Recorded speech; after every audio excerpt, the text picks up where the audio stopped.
At so ito na nga guys, ayan, gawa tayo ng salad. At ayan, itikman muna natin kung masarap yung ating ginawa. Yan, o diba? Creamy at paborito ko yan guys, masarap yan, try nyo. At itong ating kailangan, pipino, sesame oil, yung ating crab stick na nabibili sa mga tindahan lang, corn, optional, peach pag walang mango, cream, yung ating sugar, mayonnaise, at syempre malinis na lagayan. Yung ating mga gagamitin na yan, kutsilyo syempre para panghiwa. At ayan yung ating peach, yung ating cucumber, tinanggalan natin ang buto para hindi matubig. At hinimay-himay na natin yung ating crab stick. At syempre yan yung mga hiniwa nating mga pipino. Talagang bite size ang gagawin nating paghiwa. Yan ating peach, nilagay na rin natin yung ating corn. Pwedeng wala yan. Pero syempre pampadami din yan. At naglagay na tayo ng saktong cream lang para creamy lalo.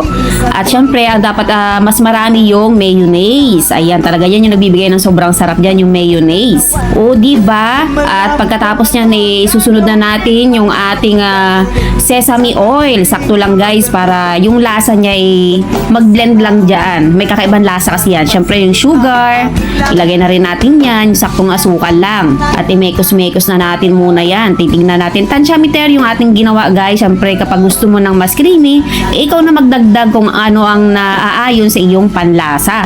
At ayan, mekos-mekos lang natin yan. At sinunod natin yung ating paminta dyan.